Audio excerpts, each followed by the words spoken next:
Flamengo foi eliminado na quinta-feira para o Peñarol de maneira vexatória. E de lá para cá tinha uma pressão muito grande para a saída do técnico Tite. Muito mais uma pressão externa, também tinha uma pressão interna, porque muita gente ali ao redor do presidente Rodolfo Landim gostaria da saída do Tite logo após a eliminação na Libertadores para o Peñarol. Mas, como eu trouxe para vocês aí nos últimos dias, o Landim, ele não é muito adepto de demissões. Ele gosta de confiar, de tentar reverter a situação com o treinador. E era isso que ele estava mantendo. Era a decisão dele, era assim que ele iria até o fim. Veio o jogo contra o Atlético Paranaense no último domingo, o famoso ontem, e o Tite foi xingado, foi hostilizado antes de a bola rolar, durante a partida e após a partida mesmo, com uma vitória, digamos, de maneira heróica, com o gol do Gerson ali nos minutos finais. E o Flamengo e a torcida presente no Maracanã xingou muito o técnico Tite após o apito final. Me lembra muito o caso Abel Braga. Vocês vão se recordar que em 2019 o Abel Braga também venceu o Atlético Paranaense dentro do Maracanã de maneira heróica, virada, e logo depois ele pediu demissão. Isso precisa ser dito. Foi o Abel que pediu demissão, não foi o Flamengo que demitiu o Abel Braga. Na ocasião, o Abel Braga soube nos bastidores que a diretoria já estava conversando com o Jorge Jesus, não gostou da postura da diretoria e então pediu a demissão, mas ele já seria demitido, enfim, o Abel Braga não iria continuar. Mas o cenário foi o mesmo. Após uma vitória heróica contra o Atlético Paranaense, com o Abel Braga xingado, o Tite também foi xingado após o apito final. Beleza. E aí veio a entrevista coletiva do técnico Tite. A entrevista coletiva não é o forte do Tite. A verdade é essa, né? Ele sempre rola, ele nunca responde de maneira direta, sucinta, sai sempre pela tangente. Ontem, visivelmente cabisbaixo, estava muito abatido o técnico Tite, emocionalmente dava para perceber isso, e durante o jogo também, grande parte do jogo era o Matheus Bac, ou o Titinho, como grande parte da torcida do Flamengo está chamando o Matheus Bac, que é o filho do Tite e auxiliar do Tite também. Era o Matheus Bac que estava na beira do campo. Em determinado momento, eu vi com meus próprios olhos que não tinha ninguém à beira do campo. Todo mundo sentado ali no banco de reservas, ou seja, assim, demonstrando, digamos, uma certa... não vou dizer... Beleza, ele foi relaxado, talvez, ou não se importou tanto com a partida, mesmo o Flamengo jogando muito mal. Veio a entrevista coletiva do técnico Tite, e aí, nessa entrevista coletiva, ele muito abatido, e teve uma pergunta que foi crucial para a decisão do Rodolfo Landim em demitir o técnico Tite. Ele foi questionado, confesso que eu não sei o nome do jornalista, senão eu mencionaria aqui, ele foi questionado sobre o Matheus Cunha. Se o Matheus Cunha seria mantido na Copa do Brasil, mesmo com a queda na Libertadores. E aí o Tite foi e respondeu que ele iria seguir com a decisão dele, ou seja, de botar o Matheus Cunha na Copa do Brasil, mesmo com o Flamengo eliminado na Libertadores. Vamos lá, gente, nada contra o Matheus Cunha, mas ano passado o Matheus Cunha falhou na eliminação para o Olímpia na Libertadores da América, na época era o Sampaoli, se não me engano, que tinha a decisão de botar o Matheus Cunha.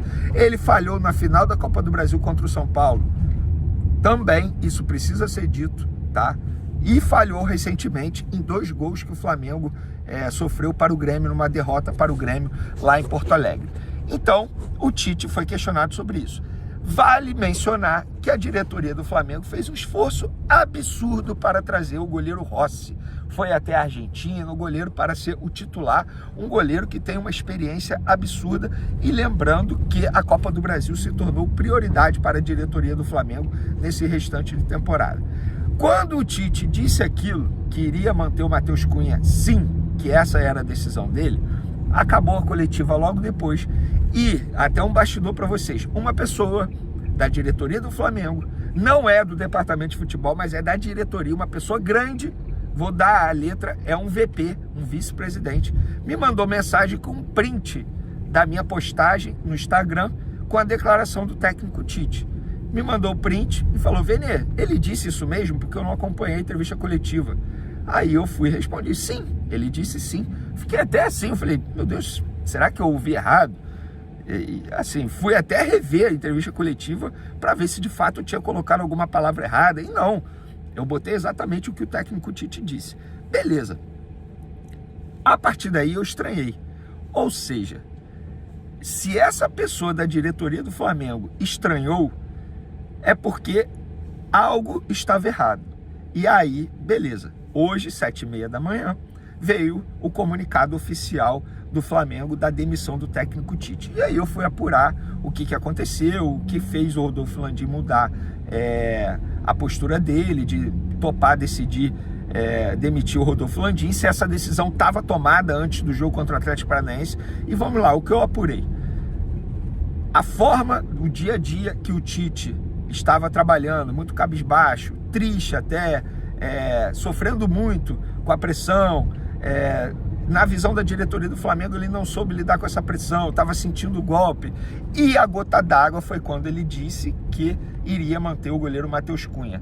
Lembrando que a diretoria do Flamengo brigou com a CBF, entre aspas, brigou com Corinthians e Vasco da Gama, solicitando que houvesse alteração na data para priorizar a Copa do Brasil, para que o Flamengo não jogasse a Copa do Brasil desfalcado por conta da data FIFA, por conta dos jogadores. E aí a diretoria vai e ouve que o Tite vai manter o Matheus Cunha, goleiro reserva, que vem falhando e que não passa nenhuma confiança, ou seja, colocando em risco o título da Copa do Brasil. Obviamente a diretoria não gostou nem um pouco, e aí ali tomou a decisão, foi a gota d'água, de tirar o técnico Tite e colocar o Felipe Luiz de maneira interina nesse restante de temporada. E lembrando que tem eleição em dezembro, isso quer dizer que não faz o menor sentido a diretoria contratar um treinador agora, com um contrato longo. Não é justo com o próximo presidente, independentemente se seja candidato da situação ou da oposição.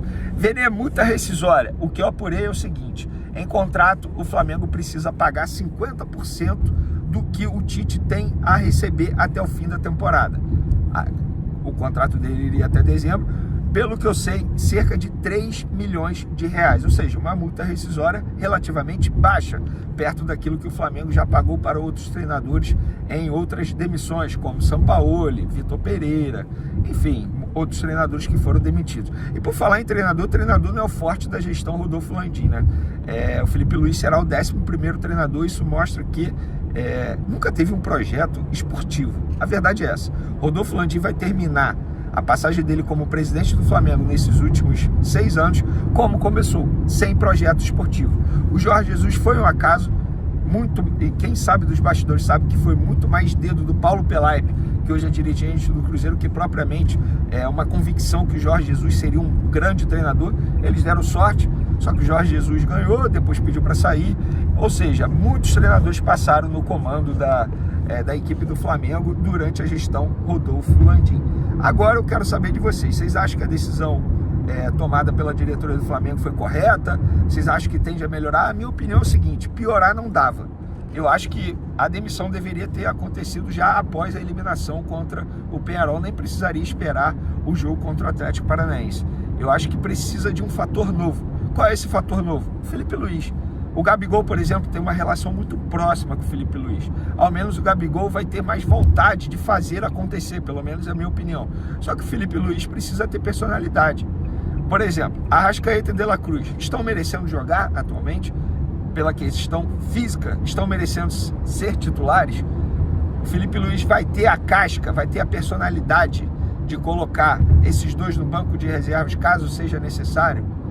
O que o Felipe Luiz fará? Qual é a formação tática que o Felipe Luiz vai utilizar no Flamengo? Isso tudo ainda é uma incógnita, mas eu acho que precisava de um fator novo e, de fato, eu acho que os jogadores estavam começando a ter a postura que o técnico Tite estava tendo nas entrevistas após derrotas. O time estava abatido. O próprio Gerson ontem, a forma como ele comemorou, achei até uma comemoração estranha. Não é uma crítica ao Gerson, mas talvez os jogadores estejam sentindo ou estavam sentindo aquilo que o Tite estava transmitindo nas entrevistas coletivas.